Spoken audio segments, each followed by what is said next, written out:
Thank you, Pat. It's always a pleasure to do business with you and partner with you and the Stoughton Public Library. My name is Deborah Roberts. I'm the select board member of the town of Stoughton. I'm also the chair of the Stoughton Diversity and Inclusion Organization. And we have a couple of our executive board members in the audience, and I would like for them to raise their hand so I could actually introduce them so you'll know who they are. So one that I see is Teresa Tapper. She's our exec board member. I see Frank Mendoza is an executive board member, and John Gunning, who's an executive board member.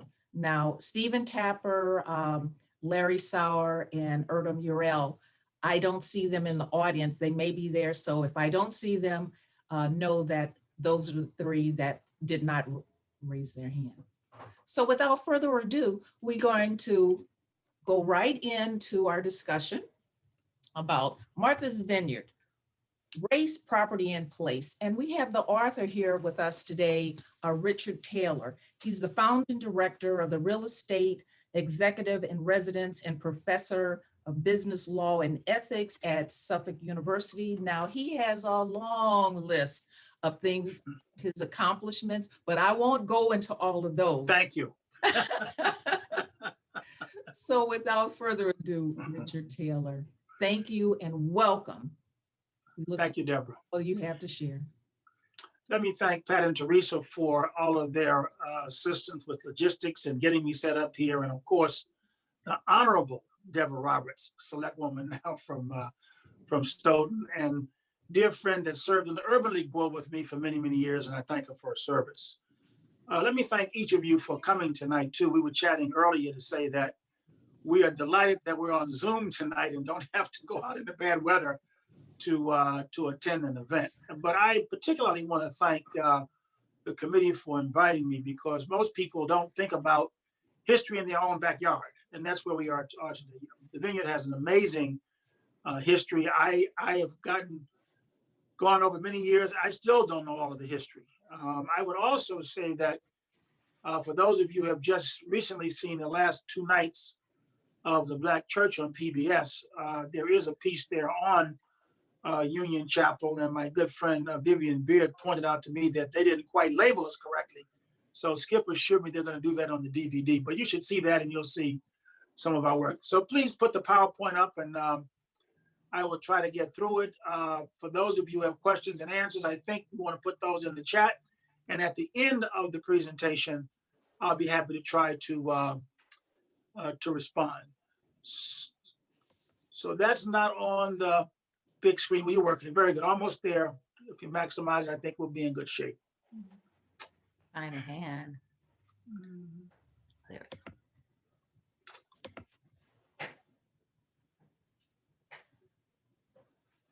How's that? It's good for me. Can everybody else see it? Yes, I'll put myself on mute. Okay, thank you. Yes, I can see it. Okay, good. Please advance. Pat's helping me out here. I am technically challenged. As you see, there are 6 towns that compose of the island. And while historically the African-American community was largely in Oak Bluffs, the community now is all over the island, really, literally. Next slide, please.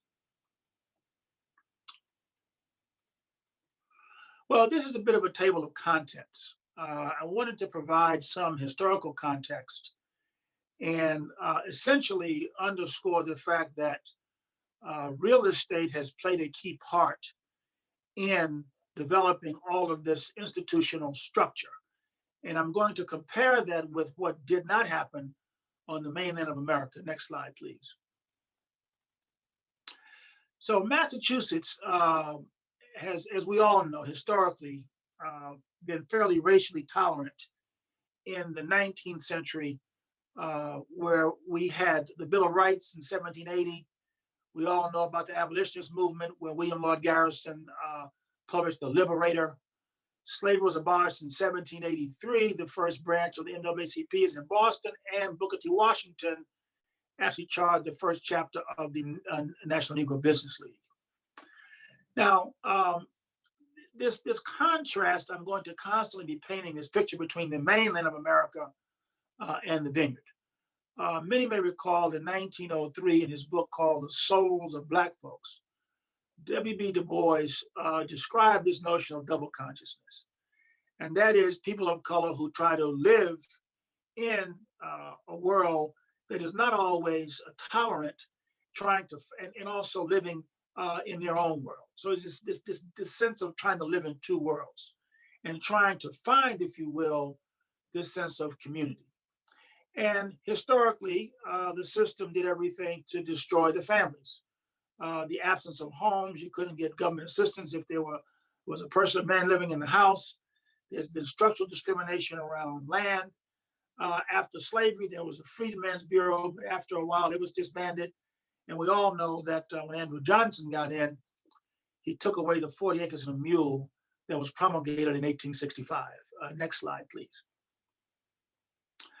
Now, in the vineyard, it's fair to say that the Native American population was never decimated as it was in the mainland of America. The Native American population remains prevalent and has a significant role still in the community. Portuguese and Cape Verdeans have come over the years, and more recently, the Brazilian and West Indian community have populated the vineyard. Reverend John Sanders came from Jamaica and began preaching Methodism in 1737. And so the vineyard really began in Oak Bluffs in particular with these religious revivals and campgrounds that went from a day to 2 days to a weekend to tents and then ultimately to cottages. Then there was a long history of early Black property ownership. So all of these things combined to create a unique and independent culture of tolerance on the vineyard. Next slide, please. And then for years, I see Reggie Nunley's here, others who back and forth from the vineyard. Remember when there were two mailboxes? One said the island and the other one said America. And so in many ways, that punctuated the difference in cultures. Next slide, please. Now, this is the crux of the issue around property discrimination. On the mainland of America, in 1910, 1913, 1915, these cities adopted what we call racially restricted ordinances. And I'll tell you what it meant. If there was a row of houses and there were 10 houses on that block, if you will, if there was 6 white owners, then that became a white block and nobody of color could move on the block. If it was 6 Black owners, only Blacks could buy on the block. So those were called racially restricted. These were laws, public ordinances. Now in 1917, the Supreme Court outlawed these ordinances. And then the system moved to private discrimination tools. And the most prevalent one was racially restricted covenants in deeds. Next slide, please.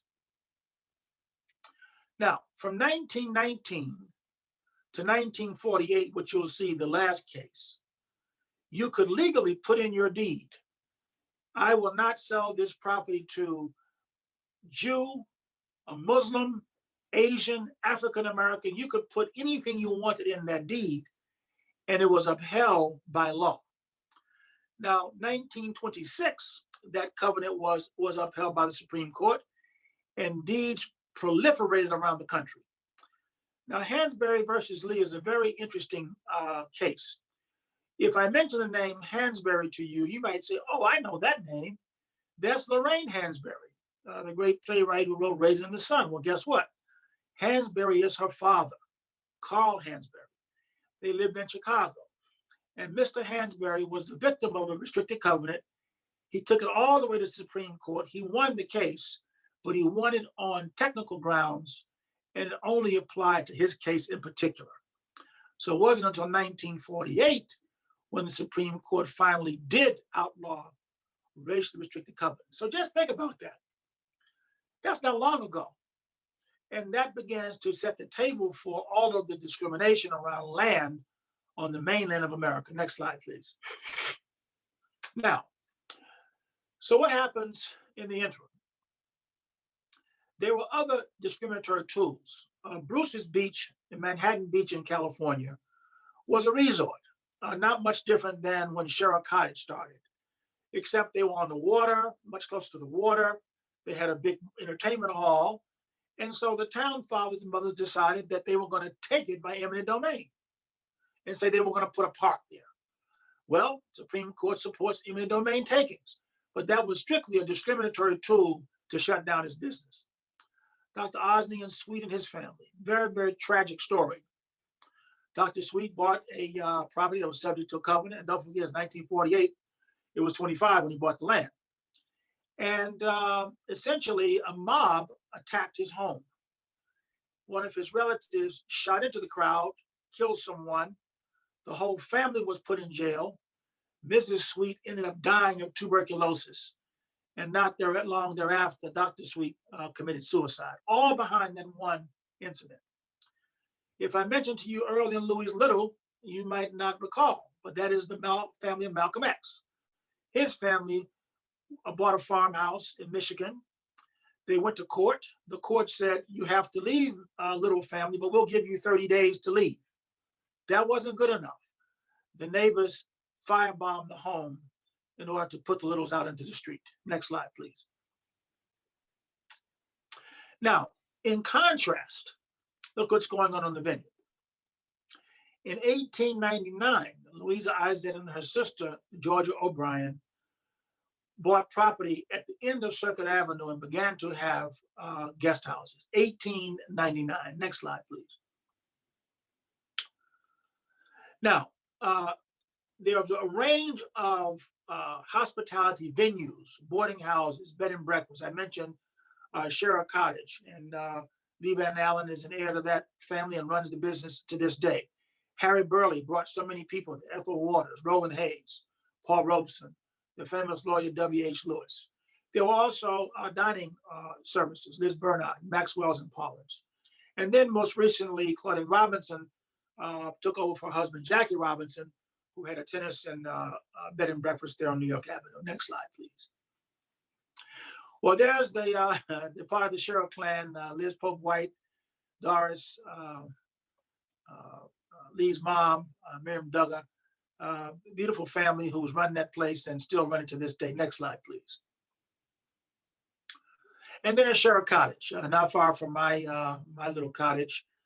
And it was a center of so much: music, arts, theater, debates, tennis, fishing, picnics, the Commodores, Lionel Richie, just so much history there. Beautiful place. Next slide, please. Social, Isabel and Adam. Adam's father actually stayed at Sherrill Cottage with Adam for many, many years. They fished. They were big fishermen. And in 1937, Isabel and Adam bought their own cottage. Adam divorced Isabel sometime later, never came back, but she held court there with her famous Bloody Marys for many, many years. Next slide, please. In 1947, Ebony Magazine actually put a big spotlight on Oak Bluffs.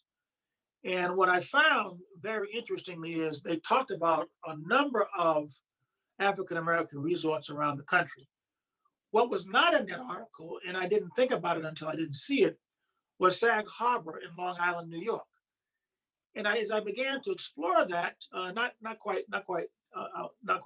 As I began to explore that, I realized that their community didn't really start in any big sense until the mid-50s, unlike 1899 when we started. Next slide, please. Thank you. And so here are some early folks who bought property all around the island: Highland, School Street, Woburn Park. Philip Austin, who was part of a well-known chemical company. All of these people began to accumulate property in and around Oak Bluffs. Next slide, please. And, you know, back in the day, no socks, no ties, unlocked doors, impromptu visits, beach picnics. Folks would go to each other's houses after the beach, 3 to 5s, 5s to 7s.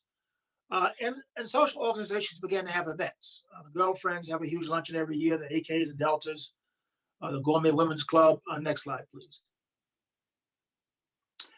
BET, Howard University has the alumni reunion there for many years. The Sigma Pi Phi Boulay, Farm Neck, a lot of people began to play there. So all of these things began to evolve because of what? Because you own property. Next slide, please. Zeta Cousins owns her gallery. And I would dare to say today, if she didn't own that gallery, the rents probably would have gone up over the years, and she may well not have been there. Next slide, please. Francine Kelly, I mentioned Featherstone in my early article, Myrna Morris, Lois Maylou Jones. The Divas we'll talk about in a second. The African American Film Festival is in its 19th year, and others have also come with various programs. Next slide, please. Myrna, who was a wonderful artist. Next slide, please. And Liz White, who famously started the Shira Summer Theater, was my neighbor for a number of years in Twin Cottage, right next door to me. Next slide, please. And here's a playbill. If you notice, that playbill on the right for Angel Street is 1951. The Shira Summer Theater. She had a beautiful piece of property, Twin Cottage. It had verandas and a huge wraparound stage, and people would bring chairs out in front. It was quite an experience. Next slide, please. Lois Maylou Jones. I don't think she's been given enough notoriety and visibility. I think she is the foremost African-American female artist of the 20th century. Her work is in the Museum of Fine Arts, and I am developing a large property in Nubian Square in Boston now, and I have a kind of an artist corridor, and I'm going to name that Lois Maylou Jones Way when we open that corridor. Very, very, very famous. An interesting story. She was not a painter initially. She did textiles and walked into a store. This is worth taking a few minutes. Walked into a store in Connecticut where her work was being displayed. And the woman behind the counter did not believe, would not believe, refused to believe that the textiles were of her own making. And with that kind of discrimination, she said, I'm going to do something that I can put my name on. She went to the museum school, and the rest is history. Next slide, please. Great group of young ladies who began to do dinner and wine, and they had quite a number of outstanding events there. Stephanie Brown and Karen Holmes Ward, cottage owners, a part of that group. Next slide, please. Great photo, huh? And Union Chapel was founded in 1870 as a non-denominational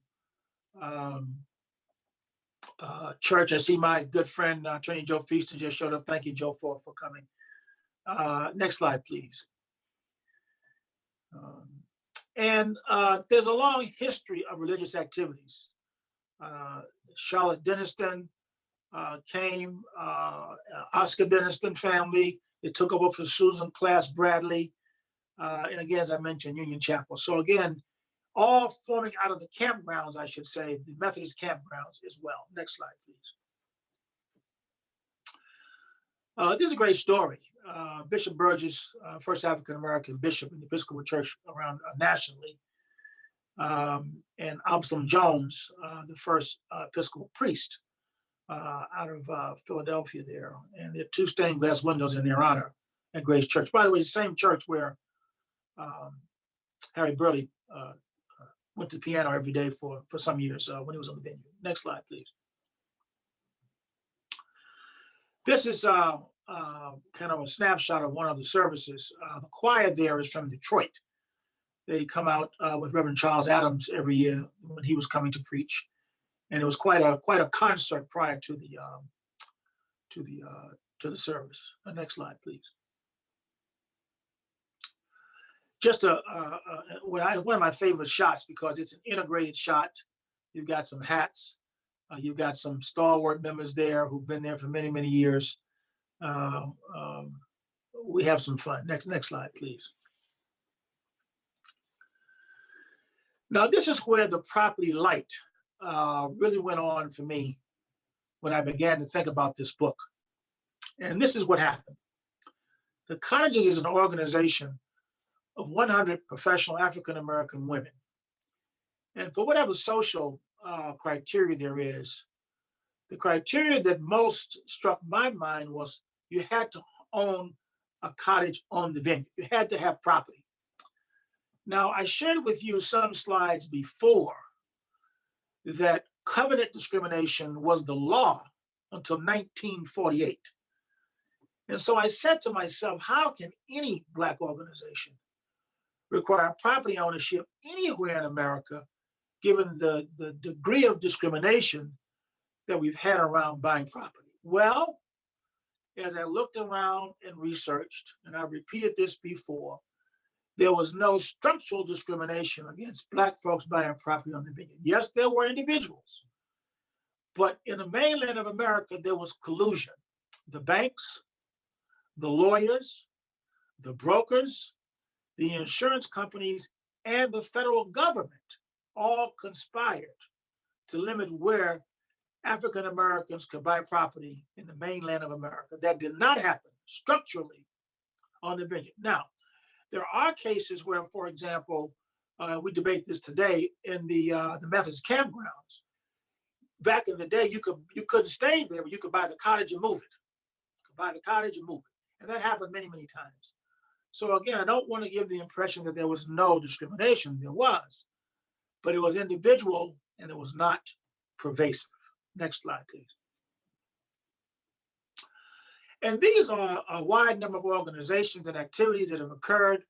I need to add the late, great Senator Ed Brooke, who was one of the founders, also the Oak Bluffs Tennis Club, to that list. But the point I'm trying to make is that land and property allows one to sink roots and begin to feel comfortable. And that's when organizations evolve. Next slide, please. This is a great story. The Open Door Club was founded by the Smith family. And this was land, a building that was given to them by a white family that they worked for in Edgartown. And it was a place where the service class would convene on their days off, typically a Thursday or a Sunday. And it was a place for them to gather. They had events, cookouts, picnics, fish fries, and the like. Very, very, again, both in the 30s and the 40s, when we were still fighting covenants on the mainland. Next slide, please. And then, of course, the Obamas started on the vineyard with the Davenport family, a major event that they held for them. They became fast friends. And of course, recently, the Obamas purchased property on the vineyard. Next slide, please. So those who were kind of elected locally, Barbara Houtman, Marie Allen, Judy hosted the Obamas. Deval Patrick had many events down there. Barbara Elin hosted many events there. And I mentioned previously both Adam Clayton Powell and Senator Brooke. Next slide, please. This was an event, photo taken at an event that President Obama attended at Charles Ogletree's home. The president has been very careful really not to attend any formal events, and he's held true to that while he was president and really not since then. But he did, this is 1 year before the campaign for the second term. He did acquiesce to one event, and that was held at Charles Ogletree's home. Next slide, please. Now, you gotta now talk a little about the intellectual and academic growth. Charles Hamilton Houston was a very famous African-American lawyer who litigated many of the discrimination cases. He argued the Shelley versus Kramer case, but died before the arguments for the Brown versus Board of Education in 1954. But he was the architect of the legal assault on discrimination and was the dean of Howard University Law School. And in his honor, Professor Charles Ogletree established the Charles Hamilton Houston Institute at Harvard. And they started having many, many events at the high school. Skip Gates began having his events in Edgartown at the Old Wailing Church. Those two events annually began the sort of intellectual and academic research and presentations on the vineyard. Next slide, please. Well, what can I say? She is absolutely the central figure for me of all on the vineyard. Writer, short storyteller, child of the Harlem Renaissance, traveled over to Russia, to France, and really in many, many ways epitomizes from her youth. She was born in 1907. Her father had a cottage, so she's always lived on the vineyard. And again, goes back and forth to this notion of owning property. Every day of her life, her family had some property on the vineyard, and that's quite a story. Next slide, please. And Adelaide Cromwell, one of my academic mentors at Boston University, also was a dear friend of Dorothy West, Jill Nelson, and we have so many more authors today. Next slide, please, including Skip Finley. Betty Fletcher had a number of events, Charlie Hunter Galt, W.B. Du Bois Forums, I mentioned, Hamilton Houston, I mentioned, and NAACP Legal Defense Fund. When Ken Edlin was alive, he was on that board, and they had a number of forums in Jackie Shropshire's home. Next slide, please. And my bride used to do some work for Rhodes Scholar, a travel academic organization, and held many forums at Sherritt Cottage. And here you'll see former Governor Doug Wilder and former Mayor of Washington, D.C., Sharon Pratt. It was a rainy day, but we had a good time. Next slide, please. And I could go on. Abigail McGrath, Della Hartman, Betty Baker, Irene Gaines, Diane Gandy, Helen Manning. Next slide, please. All these folks are involved in academia. Philanthropy. You all know about Norton Software. Well, the Nortons own this magnificent property in what I call the ninth one of the world, Ocean Park. Next slide, please. And they have many events at their home, raising money largely for the hospital. Norton, I mentioned, Betty Fletcher, Shirley Hall, Jackie Shropshire, Valerie Mosley Diamond, you'll see her house in a second. Barry Shorter and Ginger Sullivan, the Sullivans had the Sullivan Walk for many years for the hospital. Next slide, please. That banner is a little ruffled, but hopefully you can make out Howard University. That's Valerie's property, and many, many organizations rent that property. It's a famous property, Villa Rose. Dr. King stayed there, Stokely Carmichael, many others over the years when Joe Overton owned the property. But Howard has a magnificent reunion most years on the vineyard. Next slide, please. This is a monument that's out in front of Sherritt Cottage. And it's part of the Martha's Vineyard African American History Trail. And there are probably about 20 sites all over the vineyard that mark the history of African Americans on the vineyard. Next slide, please.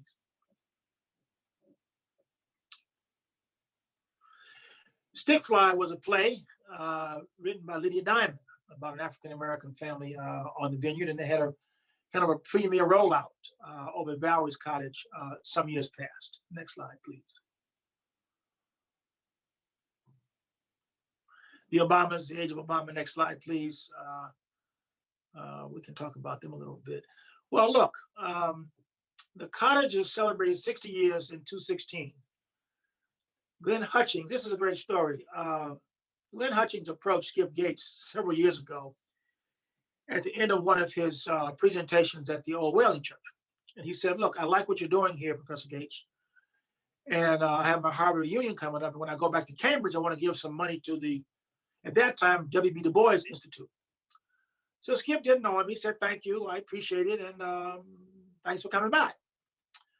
So Skip gets back to Harvard, and he gets called on the phone by the head of giving and said, look, we have a policy here, and you know the policy. You cannot solicit alumni for money.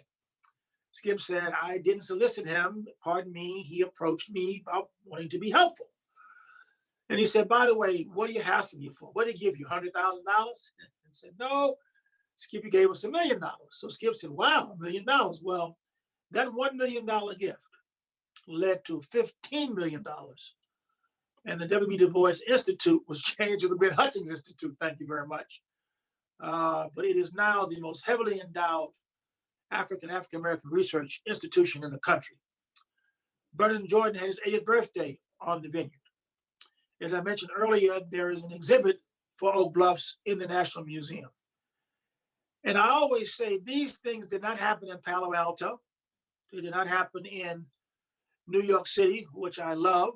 They did not happen in Washington, D.C. They happened on the vineyard. Next slide, please. So here's a conclusion. Real estate acquisition by African Americans over a century ago permitted deep roots on the island. Property acquisition led to organizations, institutions, and businesses that served as African American recruiting tools. The 19th and 20th centuries have laid an immovable platform for all that has followed. The platform has now yielded to a broad range of activities and events that reflect the comfort level that Blacks have on this island, I submit, perhaps like no other place in America. The early 21st century suggests that this aggregated power place will continue to build and leverage this platform for children and grandchildren of African Americans for generations to come. Thank you for your time and your patience, and I'd be delighted to answer any questions. And there are others here who may be able to contribute to the conversation as well. Thanks very much. Thank you very much, Richard. That was very interesting. And now we'll answer questions.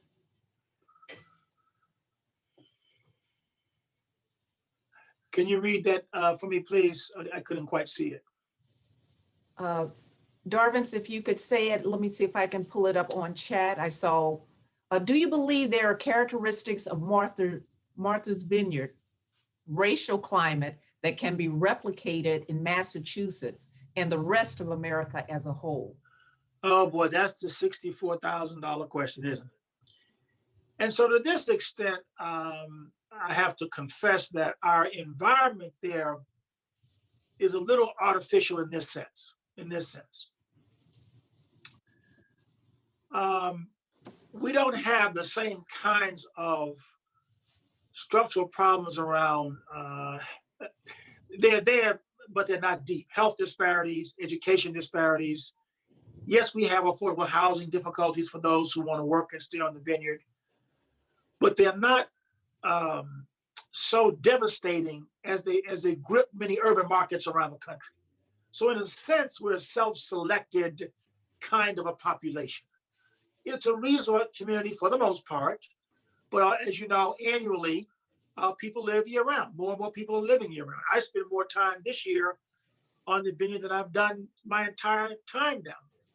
We came down in March when the pandemic hit, and I didn't come back until after Labor Day. And I go now down in chunks of time. I'm home this weekend, but I'll be down for another 10 days next weekend. So I think that in terms of the environment, it's a little artificial in that sense, and I confess that. But I will say this. I believe that the culture of the vineyard is that everybody is treated fairly. African Americans do not feel like they're guests on the vineyard. In many places in America, you walk around, you're not quite sure, can you sit down? Can you be comfortable? Yeah, you can go in, but is it comfortable? So I would say that we have also a mix of ethnic groups. As I mentioned earlier, Native Americans are still prominent. We have a large Brazilian community there. So we have a demographic mix in our schools that is out of balance in the rest of the world. I know a lot of people who, it is not a discriminatory issue, it's just how they live. They have a home, they go to work, they go to activities, they don't see anybody of color. Doesn't make them a racist, but what it does is it doesn't create contact where people can get to know one another. So I think the mainland of America has many, many more challenges in that respect. But I'll say this, all the more why I appreciate when I get on that boat, every burden that I have lifts away until I get back on the other side, because I know that I'm home. I know, and you know that I'm home. When you see me, you know I'm home. So those are the things I think that give us joy and pride, even at this stage in my life. Every day I'm on that vineyard, it's like, how am I so lucky? Even at this age in my life. And I'm not that old anyway, I'm only 42. Just missed the cutoff. That's right. Next Thank question, you. please. Okay, the next. That's a tough question. That's a tough question. That was. The next question is, the African-American population is predominantly in Oaks Bluff. Is there a reason why the other parts of Martha Vineyard did not attract Blacks? Well, that's a good question. I don't have a total answer, but this is where I come out on it. Number one, lot sizes, a livable lot size, a buildable lot size is much greater as you move out of other parts of the island. For example, if you go up to Quinn or Chilmark, you need 3 acres to build something. You don't need 3 acres, you need 10,000 square feet, I think, in OB, number one. But number two, OB was the commerce. That's where people worked and played. You could get a job there. You could open up a business there. So the commerce was there. The religious organizations were there with the campgrounds. So Oak Bluffs had all of the action, if you will, and people worked and lived and played in and around the action. Now, of course, some towns were a lot more discriminatory. The taxes were different. You had to paint the buildings a certain color. You were in a historic district, so you couldn't tear anything down. So there were some issues there. But nowadays, I must say, people are everywhere. I was visiting a classmate of mine. Son was on the vineyard, this past summer. And I went to visit him in Edgartown. And there were 8 families there. And I said, oh, where is everybody staying? They were staying in Katama. They never came into Oak Bluffs. They wanted to live in Katama. People all over the island now, up island, down island, side. But it evolved that way in the Highlands where Sherrill Cottage was, School Street, then over on Beach Road by the Inkwell Beach, and now it's spread out significantly. Hi, Deborah. Can you hear me? Yes. Is this Sherry? Hi. Yes, yes. Hi, How are Sherry. you? What is your doing? Fine. What is your question, please? My question, thank you, Mr. Taylor, for Richard's fine. Okay, Richard, thank you, Richard, for kind of opening my eyes to parts of the island that honestly I had no idea about. So the question almost is a little bit of a segue for what you just talked about. So do you find now, certainly prior to COVID, do you find that there's still a proliferation of the island growing as far as with African Americans? Because you gave us a really vast history of all the awesome things and accomplishments that has occurred that we can look to. But as far the new generation, are you finding more of, families, Yes, grandchildren and children coming to the island and purchasing property and kind of, extending that legacy in a sort? that's a great question. Now, and that's a debatable question, because some of us will say, oh, we're losing ground. Mary Smith just sold her house and some people we don't know bought it. John Jones just moved out. Because let me be clear about this. Some of your children's dreams are not your dreams. And by that, I mean, your children or grandchildren might inherit your cottage, but they may not have enjoyed it. They may want to take the money and do something else with it, and they might sell it. And that has happened quite a bit. We have tried to, in cases where we know, we try to introduce people of color to someone who is selling, if that's an opportunity for them. We do that consciously. On the other hand, there are people who are buying in places that you don't know about. I believe now, I don't want to overstate this, but I think it's probably right. I think Jennifer De Silva, who's an African-American real estate broker on the vineyard, is either number 1 or number 2 in sales on the entire island. And she's selling largely to African-American families. Now, the other reality is the price of the cottages are through the roof. The price of cottages today are absolutely astronomical. I mean, I'm talking 800,000, I'm talking 700,000, I'm talking 600,000 for something you still got to do a lot of work on, if you can find something. So inventory is very, very narrow. But I also know, some colleagues, a good friend of mine who was at Northeastern, lives in Dallas, Texas, built a home right around the corner from me and has 3 of his colleagues who also bought lots. So depending upon who you talk to, some people think there's a pretty good balance. Some people think that it's that we're losing numbers. Now, this is the problem.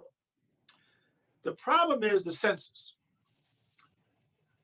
If you do not register your vineyard property as your place of abode and don't vote there, you're not in the census records. So I can't go to the census and do an evaluation of how many African Americans own property, because a lot of people still vote in Boston or New York or Washington or wherever they live. So they're not on the vineyard census. So I've tried to do some multiples, and I start with the cottages. That's 100 families right there, because you got to own property to be on the vineyard. And then you can look at developments. So I would say my estimate, and I'm gonna lean on Lee and Reggie and Vivian, you all may have a very different number than I do. If you just talk about cottages, not number of people in the family, right? I think you're talking about 500 to 650 cottages that are owned by African Americans. That's my guesstimate. I can go down some streets and I know who lives there. Other streets, I have no idea. Other streets, I come around and say, wow, I didn't realize Mary bought there. I heard she bought in the island. So it's very unscientific. It's much more of an art than it is a science because of the way the census runs. But vacation-wise, oh yeah, the place is mobbed July and August. When Labor Day comes, I want to go home. So many people, so much activity. It's good, but I enjoyed being there in April this year when I could see the trees bloom. But owning is different. And I know people spending $20,000 a week. Did you hear what I said? $20,000 a week for a pool in Edgartown. Wouldn't be me. But that's what's going on. So yes, it's still very vibrant. Thank you again. Great question. So the census that you're talking about is the more national census, right? Yes, federal census. As Martha's Vineyard itself, do they have some idea of? No, but what I'm saying like? is that I'll give you an example. My wife votes on the vineyard. I won't do that for a while because I'm still involved in politics in Boston. But 15 years ago, she didn't vote on the vineyard. So we would not be in the census. We'd be in the census in Boston. So that's the problem with the data, if you understand what I mean. Yeah, I got it. Thank you. Richard, Yes. I think your estimate of 500 to 650 is reasonable. I know the neighborhood that I live in is really considered a Black neighborhood. Right. And it's not far from your house, and it certainly see you as you see me walking my dog on the vineyard. Yes, I do. But my question really is one of that you recently wrote a book about the vineyard.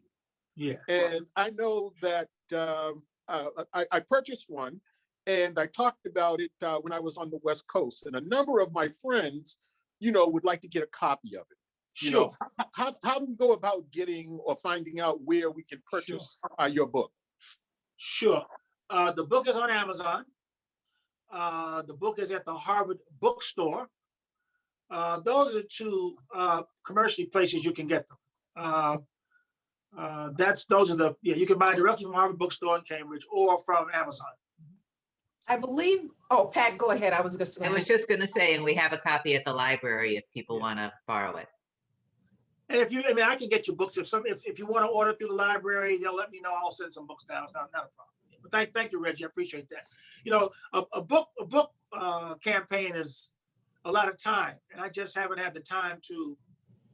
Deborah gets on me all the time to promote the book because it's a lot of work. And I wrote it because I thought this notion of just upper middle class Blacks was not accurate. And as you saw in my presentation, the service class were the people who bought down there. The hospitality class, the sharers, they could cook and they could entertain. The food at Sharer Cottage I remember Isabel Powell talking about it in her book. She described the food there. Your mouth got watery just reading it, never mind trying to eat it. My point was, though, that there was a laundry business there. So people came to work. The gas station on New York Avenue was owned by an African-American male before he sold to the Betancourt family. So there were entrepreneurs, there were service people who were in hospitality and entertainment down there. So that was not, the middle class didn't really come until the 50s. But I called it the vision class. There were men and women who thought it was important for their children and grandchildren to have a place. Yeah, Lee, someone wants you to chat a little bit about Shara. Please do. You've got quite a legacy there. We got to unmute, dear. Got to unmute. Yeah. Can you mute her? Maybe the host Let has me to see. unmute her. I don't know. if Okay, I great. can. You're good now. Go right ahead.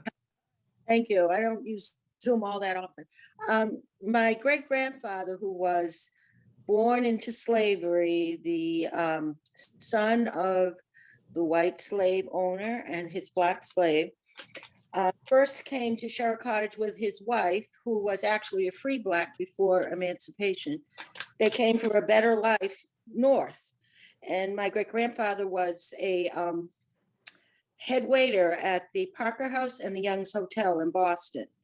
And they came to Martha's Vineyard, I believe on religious revivals originally, Yes. well as a friend of theirs worked, a relative of theirs worked for a wealthy white family.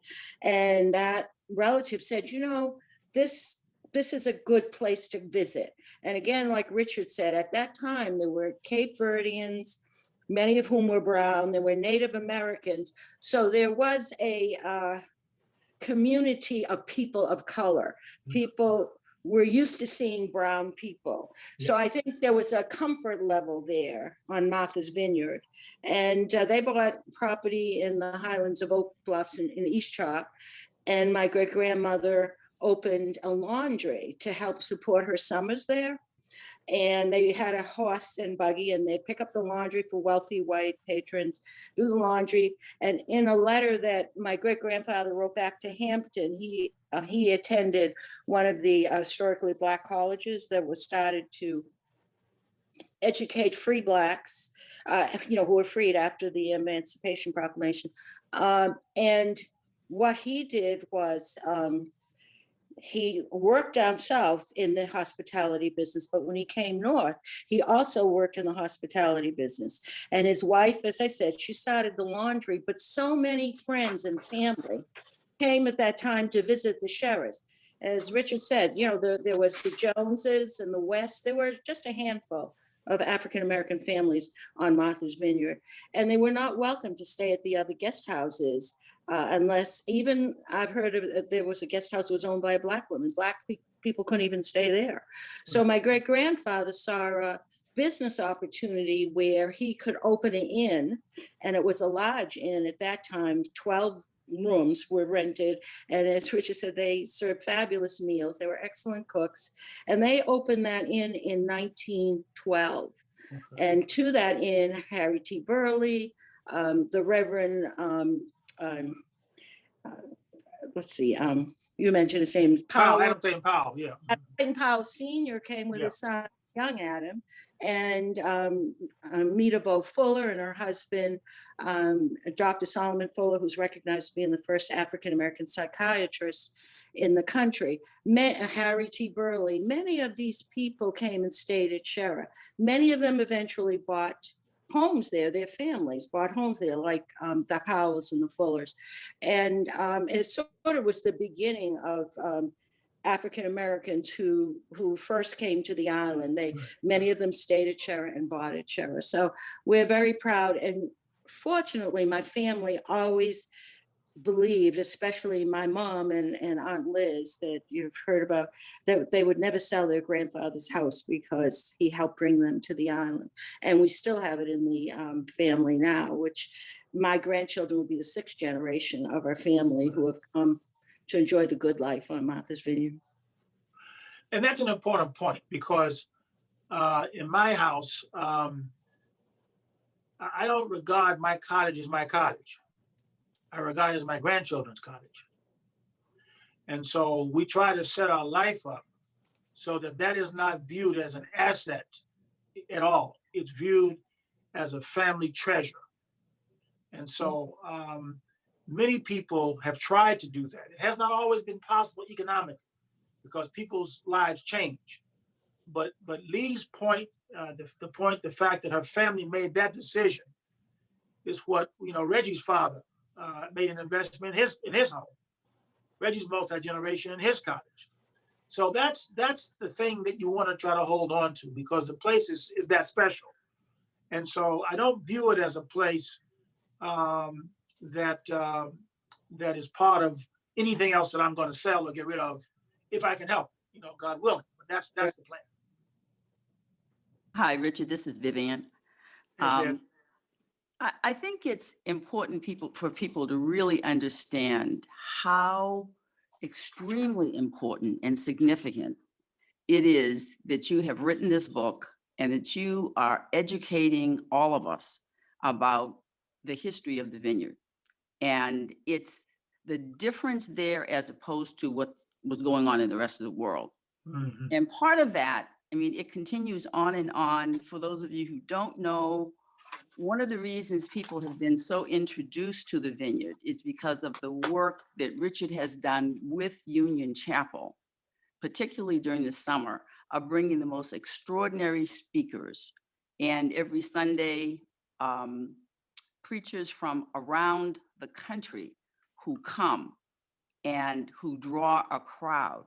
And the crowd that you see at Union Chapel is mixed. That's right. It is so representative of the vineyard because everybody coalesces together and there is a certain value of the things that are important. But by people coming, and particularly when you talked about the summers when people come, they are seeing, a lot of affluence. And as time goes on, you have to be able to certainly to own and even to rent. I think when the Clintons were in the White House, some people discovered Martha's Vineyard. Right. But when the Obamas came, everybody in the Yeah. world, certainly of color, Yeah. wanted to come to the vineyard to find out, quote unquote, what it was all about. And once they arrived, they understood that despite all of these other places that are vacation places, they're not the vineyard. Sag Harbor is not the vineyard. No. Cape Cod is not the vineyard. Mm-mm. And part of it is that coming across the water that Richard talked about, just being able to leave all your cares and woes on the other side. But it's a very, very unique place. And they're to be able to hold on to the property like Lee and the Van Allens have done. I mean, they are deeply steeped and rooted in the values of the family. And I'm a member of the Cottagers, and I started coming to the vineyard when I was 14 years old, but nobody in my family was ever able to purchase, and I purchased only in 2014, a whole lifetime. But I spent time at the vineyard almost every summer visiting somebody whose parents had a home, not mine. But the relationships, I think one of the things that's different in the olden days, the whole workforce has changed because many of the women were teachers. They took the summers off, they came to the vineyard and they brought their children. And those relationships that those kids have had have been lifelong, and they're closer to people all over the country than they were necessarily with the neighbors, next door. Right. And that had continued. And those people have children, and those children understand how important it is to hold on to things. But at the same time, there are younger people who live further away and they don't know how to necessarily hold on to the property if they're not going to be there. Yeah. There are expenses, there are opportunities to do rentals and things like that, but they don't necessarily have those management skills to be able to hold on to the property. And if they themselves aren't there, then their children come for a couple of weeks, but they don't have the same roots of having those relationships that build over weeks. Even with the basketball team a couple of years ago, I mean, they couldn't really get one together because none of the kids were there long enough to be able to be there all summer. And that used to be one of the places where people really, the kids got their relationships. So there's a change in culture, you know, even at the Vineyard. But it is still just, as I said, fabulous place. And Richard had mentioned that the Obamas first purchased more recently, well out of the spotlight. They just love the Vineyard, and anybody who comes loves it. I love it. And I always learn something from what Richard has to say. And in terms of the census, that is so significant. It is so significant. I went to a town meeting because I'm a property owner, but because I wasn't registered, I couldn't vote. Right. And so there are, I can't afford to, you know, be there if you have to work someplace else. But that census point that you made, I don't know, how else can we get the information? I don't know. But Richard, just thank you for this. Sorry. Yeah, thank you so Vivian. much, Richard. I just wanted to add, when the executive board of SDIO talked about learning more about Martha's Vineyard, we also, a few of us, we had a conversation about resorts, other places like in Hilton Head, how developers come in and they just drive up the real estate property and kind of force the natives off their land. But that didn't happen at the Vineyard. So you touched on it a little bit.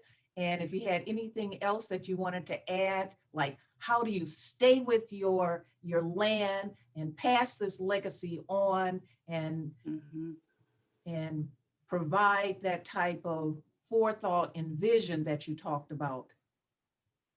Well, I And think the closing remarks. Vivian and Lee spoke a little about that, as did Reggie, but it's a consciousness. It's really a consciousness, and you have to appreciate what we have. I wanted to add one thing because I do think it's important to understand the give back. Vivian mentioned the chapel. I have been struck by the number of people who do not have food on the Vineyard year round.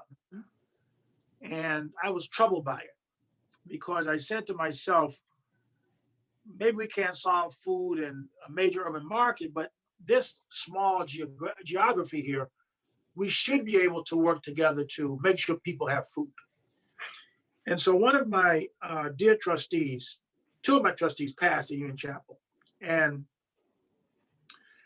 I had a trustee who gave $1,000 anonymously for the local food bank through the chapel. And Joe and others know, kind of how I think. So I said, you know what? We're going to do more with that $1,000. So I went to my board and I said, I want to add $4,000 of this to make it a $5,000 contribution. But I want to make it a challenge grant. I'm not going to just give it to them. And then I went to the cottagers. And I asked the cottagers, because one of the members was a former cottager, to match the $5,000 the chapel was giving to the food pantry. They matched it. So $1,000 went to $10,000. Just last month, we've been very fortunate. We had a campaign. Many of you participated in our campaign for New Oregon and pews and everything. And I said, I'm going to give another $10,000 to the food pantry, but they got to meet it. They got to raise another 10. So this $1,000 is leveraged now up to, and my commitment is to give $50,000 in total to this food pantry. And this August, we're going to have a day of service. We're going to have people bring food, money, whatever they can. Bring items you can auction off, because we want to be committed and give something back to the Vineyard that has given so much to us. So my hope is that over the next 3 to 5 years, that we can mount a serious campaign to eradicate food insecurity on Martha's Vineyard. And so we're committed to trying to do that. Thank you all for your time. It's been great. The questions were great questions. I wish we could replicate the Vineyard, but that's a tall order. Well, thank you so very much. Thank you. I did enjoy it. Thank you. Yeah, nice job. Good job. Good job, Richard. Good job. Thanks a lot. Thank you very Appreciate it. much. You guys have a Thank you. nice weekend.